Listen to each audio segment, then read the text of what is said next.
보실 성경 말씀은 로마서 4장 1절로 25절입니다. 3절부터 보시겠습니다. 성경이 무엇을 말하느냐? 아브라함이 하나님을 믿음에 그것이 그에게 의로 여겨진 바 되었느니라. 7절입니다.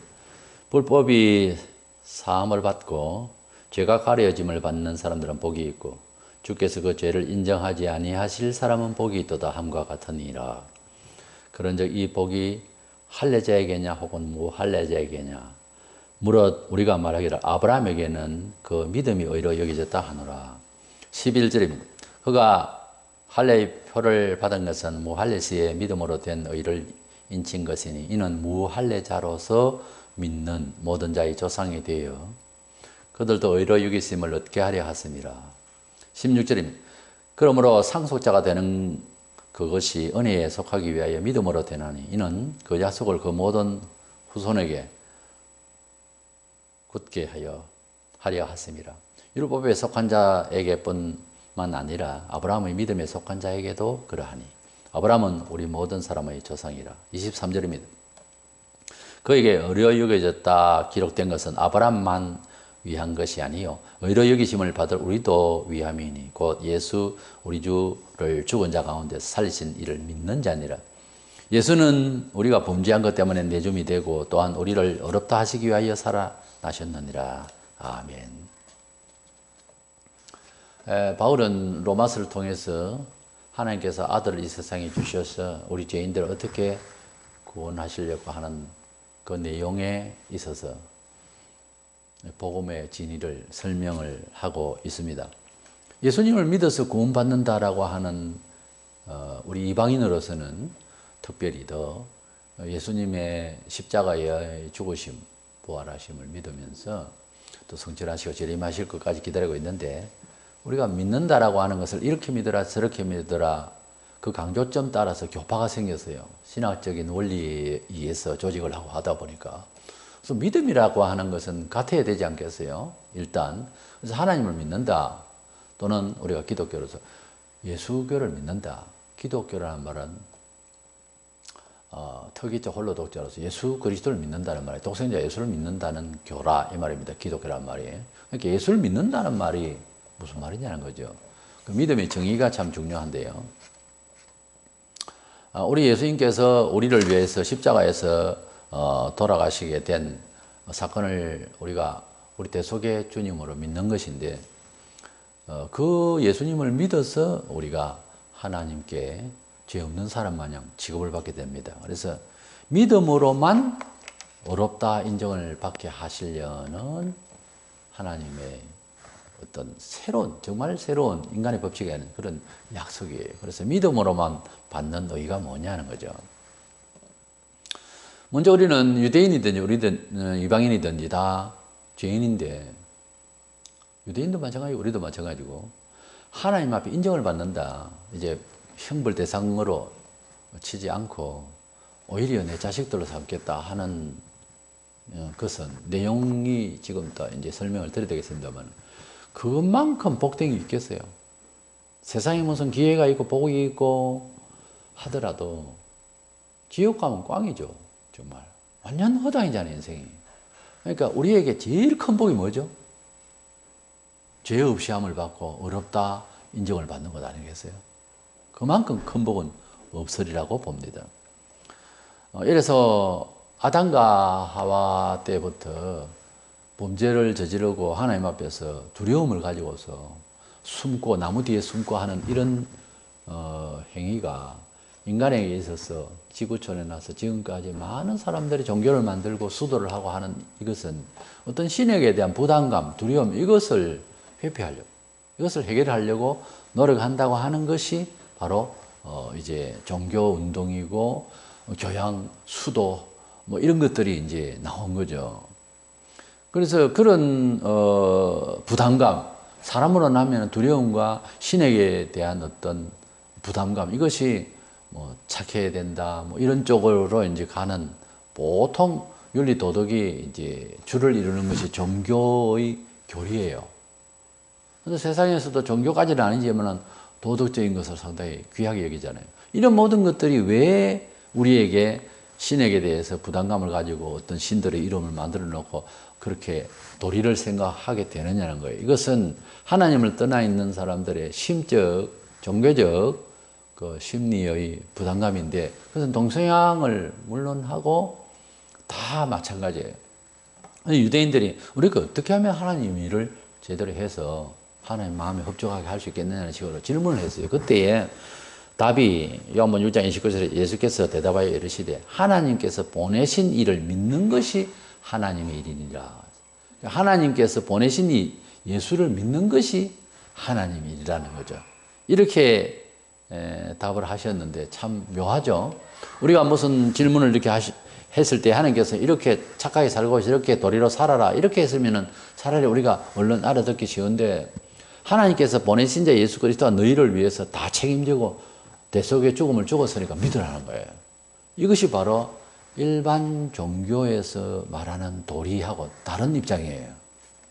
그렇게 믿으면은 내가 이를 너희에게 죄라고 생각했던 것을 이제 어렵다 하고 다 덮어주겠다는 거예요. 너희 죄를. 이런 은총과 이런 일이 어디 있습니까? 그것도 심판자가 그렇게 말씀하셨다는 거예요. 어떤 철학가가 그렇게 한번 해볼래? 라고 하는 것이 시험 해보는 것이 아니고 세상을 심판하시는 신이 그렇게 말했다는 것에서 우리가 관심을 가져야 되는 겁니다. 사람을 어나서 예를 들어서 큰 죄를 지어가지고서 자기 자신도 포기할 수밖에 없는 큰 죄를 지었단 말이에요. 욱하는 심정에 사람을 죽였다는 정도가 아니고 아주 의도적으로 어마어마한 큰 죄를 짓고 사람을 많이 죽였다. 살아가기가 참 겁나죠. 그 공포 중에서 사람을 죽이고, 그러면 자기가 이제 죽을 각오가 돼 있어야 되는데, 또 안 돼 있거든요. 사람 희한하게. 자기가 사형을 받으면 또 부들부들 떠네요. 부들부들 떠는 사람을 자기가 죽여내놓고. 되게 경우 그래요. 유튜브를 통해서, 이제 마지막 집행하게 되는 사형 집행 언도를 받고 사형받게 되는 모습들을 한번 봐보세요. 그런데 그런 상황에서 이 막중한 어쩔 수 없이 받아들일 수밖에 없는 건데도 두려운 공포가 사람에게 있거든요. 우리가 뭐 남을 죽이고 그까지는 죄를 안 짓다 하더라도 항상 공포라는 게 우리 속에서 다 비슷하다는 거지, 인간은. 이 공포스럽고 형벌 받을 수밖에 없는 사형수 같은 이 죄인을 위하여서 내 대신해서 누가 죽었다고 칩시다. 그런 일이 혹 세상에 있을 수 있어요. 양심이 있다면. 적어도 두려워할 수 있는 양심까지라도 있다면 감사하면서 살아야 안 되겠어요? 어떻게 그렇게 멀쩡하게 살 수 있어요? 그분을 위해서. 그분의 가족이 있다면, 그분의 하신 일이 있다면 협력하지 않겠어요? 조용히 숨어서. 그래도 안 한단 말입니까? 아유, 잘 됐네. 그 사람이 날 위해서 죽었네. 그러고 삽니까? 생지옥 갈 겁니다. 어떻게 그렇게 생각을 할 수 있어요, 사람이? 혜택을 줬는데, 아이고, 다행이다. 저 촌놈이 나를 위해서 희생했네. 그러고 살려고요? 예수 혜택 받고?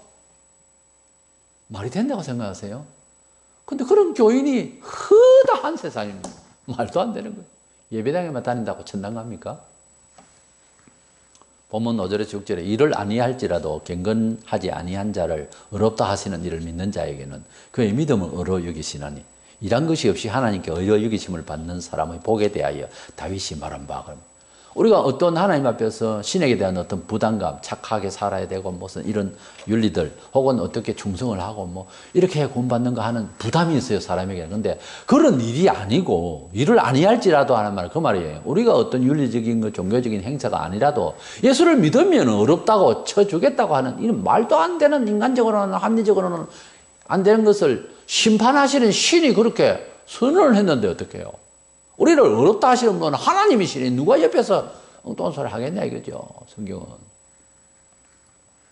그래서 일을 아니할지라도 경건하지 않는 우리를 어렵다 해주시겠다는 약속의 예수를 통해서 믿으면은, 그래서 나는 예수님이 내 죄를 위해 돌아가심을 믿고 너무 감사하다 이러는 사람을 보고 저주하면 안 돼요. 믿는데 그 믿음이 중요한 거예요. 뭐 따지고 윤리적으로 착하니 네가 착하네 내가 덜 착하니 어쩌니, 도토리 키재기라고 아시죠? 아직도 여전히 인생 살아가면서 그 꼴로 자기가 잘난 줄 알고 살면 곤란합니다. 우리 하나님 보실 때는 달도 명랑치 않다고 했어요. 우리는 달 보고 명랑치 않고 깨끗한 척하는 것들 뭐 이런 말들 있지만 사전에서 깨끗하다 거룩하다 좋다 하는 걸 다 지워야 됩니다. 하나님의 사전에는 없어요. 지구촌에서 사는 사람, 우리끼리는 뭐 조폭들도 자기들끼리 형님 멋있습니다. 그게 멋있는 겁니까? 무서운 거지. 우리끼리 생각하는 모든 문화의식, 가치평가, 예술적 감각 다 아닙니다. 하나님이 사전을 세상에서 딱 주면 거룩, 깨끗 이런 걸 전부 다 지워야 돼요. 없으니까. 그 정도로 생각할 줄 알아야 하나님 앞에 구원받고 성결이 뭔지를 속죄해 주실 수밖에 없는 우리에게는 도저히 안 되는 이것을 해결하신 하나님을 믿을 수 있어요. 은혜를 계속 받을 수가 있죠. 이제 사람이 뭐가 의의가 있는가? 우리 열심을 내면 좀 더 봐주실래? 그 생각하면 신앙이 안 자랍니다. 깊이가 없어져요. 은혜를 받을 수 있는 시간을 못 가져요. 그래서 우리가 죄인이고 다 허술하고 엉망이고 다 상한 것이고 이렇게 생각을 해야 새 은혜를 받는 거예요. 헝거버리면 새 거 들어온다 그러죠. 누가복음 5장 21절에 서기관과 바리새인들이 생각하여 이르되 오직 하나님 외에 누가 능히 죄를 사하겠느냐. 그렇죠. 죄를 사하실 분은 하나님인데 심판자인데 그분이 내가 보낸 아들을 믿고 속죄받으라고 하는데 그 이상 자꾸 마리아 은총을 더 받아야 된다는 둥, 뭐 누가 기도를 더 많이 하고 착해야 되고 이거 아니에요. 그 심판자께서 우리를 아들로 통하여 속죄하시겠다는데 거기에서 왜 다른 소리를 하냐 그거예요. 로마서 8장 33절에 누가 능히 하나님께서 택하신 자들을 고발하리요. 어렵다 하시는 이는 하나님이신 어떤 조건으로 아들을 믿으면 어렵다 하고 하게 해주겠다고 했는데 왜 거기 사이에 끼어들어서 신학적으로 철학적으로 엉뚱한 소리를 하냐고 말이에요. 그래서 죄인이 사형수 같은 우리 죄인이 사형받았더랬어요. 로마서 1장 앞에. 이런 우리의 죄를 통하여 결론은 사형을 받은 자들이라고 했어요. 근데 이런 자를 사형을 다른 사람이 받았어요. 예수님이. 그래서 하나님이 이제는 아들을 통하여 무죄하다고 아들의 피를 믿는 자는 받아들이겠다고 했는데 왜 거기에서 다른 소리를 해야 되느냐 말이에요. 그래서 그것을 받아들이는 자가 행복하지 않느냐 하는 말이에요. 그래서 첫 번째 생각할 것은 믿음으로 받는 이 의는 너무 행복한 이야기다. 그래서 뭐다? 복음이라고 그래요. 굿뉴스, 기쁜 소식이라는 거. 이 기쁨이라는 것은 세상에서 비교할 수 있는 게 아니에요. 철학적인 한 요소가 아니라고 하면 전부 다 평정한 거예요. 아무것도 상대할 수 없어요. 이런 의, 어렵다 해줄 가치, 인정이 어디에 있어요, 세상에. 고소될 일인데. 근데 하나님께서 누구죠? 심판하시는 분이 어렵다 하는 기준을 그렇게 뒀어요. 아들을 통하여 주시는 의. 그래서 그것을 받은 것이 우리가 큰 행복한 자다. 그리스도인이 불행의 소리를 입에서 궁시렁거리거나 그런 말 하지 마세요. 이미 행복한 사람입니다. 축복받은 사람이죠. 그 소위 말하면 복받은 사람 안에 행운합니다. 복받은 사람입니다. 복덩어리입니다. 지옥에서 건짐을 받았습니다. 말 다 했잖아요. 그러면 사랑하고 축복하고 위하여 기도하고 바라봐주고 영원히 같이 살 형제인데 축복받은 사람인데 뭐 벌 받은 사람 마냥 보지 마라고 말해요. 그러면 예수님을 믿는 것이 복인데 어떤 믿음이냐는 거예요. 바울은 성경상 여러 다른 사람들도 또 예수님께서도 직접 믿음을 말씀하실 때 아브라함을 항상 소개하셨어요. 아브라함이 하나님을 잘 믿어서 우리 믿음의 모델로서 조상이라 그렇게 돼 있어요. 그러면 아브라함의 믿음을 한번 뜯어볼 필요가 있죠. 그래서 바울은 이 아브라함의 믿음의 그 내용을 소개하고 있어요. 왜냐하면 아브라함이 믿을 때 하나님이 어렵다 하셨거든요. 그러니까 그게 매칭이 되죠. 그래서 어렵다 해주심이 오래전부터 어떤 그 언약, 어떤 조건이 있었어요. 그게 뭐였느냐는 거죠. 믿음이라 하는 차원에서 그걸 이제 아브라함의 믿음을 통해서 보자는 거예요. 뭔가 하면 아브라함이 아들이 없었어요. 그런데 하나님은 너에게 후손을 많이 주겠다 하셔놓고 첩을 또 얻게 돼가지고 처가 또 뭐 그렇게 말을 하니까 그래서 대를 잇기 위해서 애를 낳아서 이스마엘 지금 아랍권에 있는 그 사람들이죠. 조상이 따라 올라가 보면 그래서 그 이스마엘이라고 그 아이에게 유산을 남겨주고 이러려고 있는데 나이 100세 될 때 아이를 낳을 수 있겠다고 하나님께서 아이를 주겠다고 말씀하시는 거예요.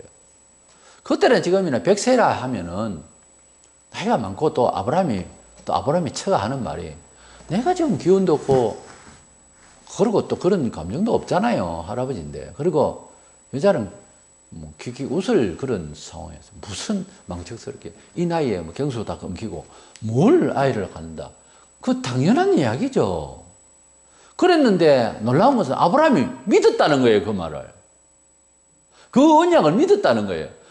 사람이 친구 사이에서나 선후배 관계에서 신뢰를 해 줄만 하지도 않는데 말을 믿어주면 부담 갈 만큼 그 사람이 고맙죠. 그렇잖아요. 사람이 믿어주는 것이 얼마나 고마운지 몰라요. 만약에 안 믿죠. 굉장히 섭섭하죠. 진심을 토하고 있는데 안 믿죠. 굉장히 섭섭하죠. 그런데 권세도 작고 연약한데 막 믿어주는 거예요. 밀어주고 축여주고. 고맙죠. 까고 별 볼일 없는 사람 같이 취급하고 약한 놈으로 상대해주고 서럽죠. 근데 약한데 최고다 당신이. 힘나죠. 하나님께서 어떤 분입니까? 신입니다. 만물을 지으시면. 그분의 말을 확 믿어준다. 믿을 것도 뭐 말이 돼야 믿어야 되는데 하나님께서 말씀하니까 그대로 믿었다는 거예요. 아브라함이. 그렇게 믿으니까 창세기 15장 6절에 아브라함이 여호와를 믿으니 그런 식으로 믿으니 여호와께서 이를 그의 의로 여기시니 그랬어요. 그래서 아브라함의 믿음을 본보기로 믿음이라고 하는 것이 어떤 거라는 걸 지금 바울이 설명하는데 우리가 하나님 앞에서 믿음이라고 할 때 그래서 어렵다 해줄 그 믿음이 뭐냐 하니까 아브라함처럼 안 될 말도 안 되는 소리지만 하나님께서 말씀하셨으니 믿는다는 거예요. 그렇게 될 줄 믿는다는 거예요. 그렇게 믿으면 신뢰를 하면 또 다른 말로 신뢰를 해드리면 하나님이 기분 좋다는 거예요. 어렵다고 하겠다는 거예요. 그게 기독교에 말하는 의예요. 의. 그러므로 할례를 뭐 유대인들은 보면 난지 8일 만에 할례를 행하고 그래서 하나님 백성이라고 하고 외적 표상으로 그래서 할례를 행했어요. 아브라함이 아이를 낳고 난 뒤에 난지 8일 만에 이삭이죠. 할례를 행해라 그러면은 내 백성의 표징으로 삼겠다 그랬어요. 그러니까 할례를 행했으니까 아이고 착하지 이런 것이 아니고 아이가 나오기 전에 1년 전이죠. 아이를 주겠다고 하는 100세의 아이를 낳게 하겠다고 하는 그 하나님의 약속을 믿은 것을 어렵다 했지 할례 행위이기 때문에 어렵다라고 하려고 한 것은 없어요. 약속이. 그게 아니에요. 하나님을 믿었다는 거예요. 믿었다는 그걸 가지고 하는데 뭐 할례 가지고서 유대인들은 또 엉간히 그래서 유대인들이 개종해서 기독교로 믿을 때도요. 믿지만 이방인들이 믿으면 할례를 행해야 돼. 또 이런 놈이 있었거든요. 그게 아닌데 지금. 왜냐하면 할례 행하기 때문에 하나님 백성으로 삼고 어렵다 여기려고 하는 것은 성경에 없어요. 아예 옛날부터. 근데 억지로 부르거든요. 유대인들이. 또 우리 같으면은 유교 사상이 있어요. 예수 믿어도 착해야 구원받고 천당 갈 거야. 이게 관념이 돼가 있는 거예요. 그러니까 예수 믿고 못 됐으면 저는 구원 못 받을 거예요. 지 혼자 판단하고 있어요. 그거 아니라니까. 10절에서 11절에 뭐 그런 그것이 어떻게 여겨졌느냐? 할례시냐? 무할례시냐? 할례시가 아니요 무할례시인데 이 말이 무슨 말인가 하면은 아브라함이 하나님을 믿을 때에 그 믿음을 어로 여기셨는데 어렵다 해주시는 때가 할례를 받고 난 뒤에 할례 때문이더냐? 아니라 무할례시 아가 나와야 뭐 할례를 행하도록 하죠. 이삭이 나와야 1년 전에 무할례 그러니까 아이도 없기 전에 있기도 전에 그러니까 할례 행하는 그 일 전에 의에 대해서 말씀하셨으니까 할례 가지고 시점이 아니다는 거죠. 11절에 그가 할례의 표를 받은 것은 무할례시의 믿음으로 된 의를 인친 것이니 이는 무할례자로서 믿는 모든 자의 조상이 되어 그들도 의로 여기심을 얻게 하려 하시며 그러니까 의라고 하는 것은 할례하고 관계없는 이방인 우리 같이 이런 사람들도 아브라함처럼 하나님의 어떤 전능성을 믿으면 하나님의 약속은 신약이 뭐죠? 예수를 믿으라는 믿으면은 그 믿음을 보고 속죄하신 예수를 믿으면은 너가 속죄 받은 걸로 해주겠다고 하는 것이 신약의 언약이단 말이에요. 100살에 주겠다는 말이나 예수 믿으면 네 죄가 없다고 하겠다는 말이나 같은 말이다 그 말이에요. 우리 상식으로는 유교적으로 볼 때 말도 안 된다. 불교식으로 돌을 닦아야 되는데 그런 식으로 생각하지 말라는 거예요. 아브라함이 믿은 것처럼 너도 믿으라는 거예요. 그 뜻이에요. 그래서 할례를 가지고 어쩌고 저쩌고 하는 유대인들이 한 방 맞은 거죠. 그렇게 해가지고 하나님의 어렵다는 그런 율법 율법에다 속하는 것도 아니에요, 할례는. 할례는 뭐예요? 믿음을 그렇게 가졌다고 하는 것을 표상으로서, 그러니까 아브라함이 아이를 100세에 낳을 수 있고 주시겠다는 약속을 믿은 표상으로서 할례를 행했다는 거죠. 하나님께서 100세에도 아들을 주겠다고 하는 그 약속을 믿듯이 예수를 믿지 않으면 세례 못 받습니다. 지금 신약에서는 구약에 할례 행한 것처럼 신약이 뭐예요? 세례식이잖아요. 아직 그것도 모르세요? 세례식이 중요합니까? 믿음이 중요합니까? 믿음이 중요하죠. 그죠? 그러니까 세례식은 뭐다? 믿음을 표시하는 거잖아요. 여기 그 말이에요. 할례를 받아가지고서 이렇게 하나님 백성 표시는 무할례식, 그러니까 아들을 주시겠다고 하는 아들 받기 전에 믿은 그 믿음의 표시다고 말해요. 이해하시겠죠? 내가 예수님을 믿는다는 표시로 세례식을 하는 거예요. 이 순서 끌고 가서는 안 된다 그러죠. 세례식 받고 났는데 나 좀 믿겠습니다. 그거 안 되는 거예요. 안 믿기 전에는 세례식 못 하죠. 뭐. 저는 안 좋습니다. 안 믿는 사람은. 교회 오래 다녀도 안 믿는데 불확실한데 나는 안 줘요. 어려움을 받을 대상이, 그래서 아브라함이 뭐 육신으로 뭐 할례 행하고 이런 계열이 아니고 아브라함처럼 믿는 사람들을 다 구원한다 하니까 우리에게도 속하잖아요. 그래서 14절에 만일 율법에 속한 자들이 상속자이면 믿음이라 하는 것은 헛거라는 것이고 약속은 파기되었다. 이렇게 돼 있어요. 그러니까 아브라함의 후손만이 그래 할례 행하고 그런 계열만이 구원을 받고 어렵다 해주신다 하면은 믿었으니까 어렵다 하신 그 말씀을 어떻게 지킬 겁니까? 하나님께서. 그러니까요. 율법과 그 가족 계열에서만 하나님 자녀가 되고 어렵다 칭함받는 것이 아니라는 이야기죠. 이야기 자체가. 16절은 율법을 받은 유대인만 아니라 이방인 모두에게 믿음의 어려움을 받으시는 하나님을, 그래서 아브라함은 정신적으로는 우리 이방인들에게도 조상이 된다는 거죠. 정신적으로는. 영적인 아브라함의 후손이다 이 말이에요. 16절에 그러므로 율법에 속한 자에게뿐 아니라 아브라함의 믿음에 속한 자에게도 그러하니 아브라함은 우리 모든 누구? 믿는 자들의 사람의 조상이라 그랬습니다. 100세에 믿는 하나님께서 아들 주시겠다는, 100세에 아들 주시겠다는 그것을 믿는 것이 본문 22절에 그러므로 그것이 그에게 의로 여겨졌느니라. 믿는 것, 그게 중요하다는 거죠. 하나님의 전능, 그러니까 신구약 성경을 믿는 것, 창조했다는 것을 믿는 것, 다시 오시겠다는 것을 믿는 것이 중요한 거예요. 기독교는 믿음의 종교다 하는 말, 그 말이에요. 기독교 철학은 믿는 거라는 거죠. 그것을 수용하라는 거예요. 내 생각에, 네 생각 말고요. 네 생각, 내 생각은 아무것도 아닙니다. 알고 별거 아니에요. 네 생각, 내 생각도 내년 되면 바뀌는데 그 생각을 어떻게 진리로 뭐 시비할 겁니까? 그냥 믿으세요. 그냥 믿으세요. 믿으면 깨달아지는 날이 옵니다. 23, 4절에 그에게로 여겨졌다 기록된 것은 아브라함만 위한 것이 아니요 의로 여기심을 받을 우리도 위함이니 곧 예수 우리 주를 죽은 자 가운데서 살리신 이를 믿는 자니라. 이제 결론을 내리잖아요. 예수 그리스도가 우리를 위하여 돌아가셨다는 것을 예수 안 믿는 사람들은, 지옥 갈 사람들은 아직도 합리적으로 자꾸 해석을 하다 보니까 예수가 죽은 게 왜 내 죄를 위하여 죽었겠냐 그거죠. 안 믿는 거죠. 안 믿으니 불의하고 우리는 비록 죄가 있고 아직도 여전히 늘 연약해서 죄를 짓고 그럴 수밖에 없는 인간이지만은 예수님을 믿으면은 어렵다 칭해 주시겠다는 약속을 믿고 들이댄 거예요. 그것이 하나님 앞에 어렵다 된 거예요. 우리 교회 나와서 그래서 아이고 물질적인 복을 받고 기회가 있으면 복을 받고 아이고 잘 됐네. 땅값이 올라갔네. 아파트 값이 올라갔네. 복 받았네. 은총 받았네. 미친 소리입니다. 도란 소리예요 그거. 아이고 교회 다니다가 감기가 들려도 아유 하나님 우리 아이를 왜 이렇게 나를 왜 아이고 교회 다니고 예수를 믿는데 이런 손해가 있나? 어떻게 이게 다치나? 왜 이렇게 박살나고 이럴까? 하나님 원망. 천당 가잖아요. 너무 걱정하지 마세요. 그렇게 행복한 사람인데 왜 그래요? 25절 우리가 범죄한 것 때문에 내줌이 되고 또한 우리를 어렵다 하시기 위하여 예수님 살아나셨다. 우리의 범죄를 위하여 몸을 주셨고 우리가 구원받고 우리가 어렵다고 인정해 줄 사람으로 취급해 주시기 위해서 주님이 살아나셨다는 거예요. 아까 의에 대해서 말했어요. 예수님이 하늘로 올라가신 것이 의의 증명이거든요. 예수님께서 하늘로 올라가신 것이 어렵다는 증명이에요. 어렵지 않다는 땅에 묻힌 교주들이죠. 사람이고요. 그분은 어렵다. 우리도 부활해서 하늘로 아버지께로 올라갈 때는 의인이기 때문에 올라가는 거예요. 그 뜻은 예수 믿고 어렵다 인정해주는 칭의죠. 이것은 법정적 용어로서 무죄 선언이에요.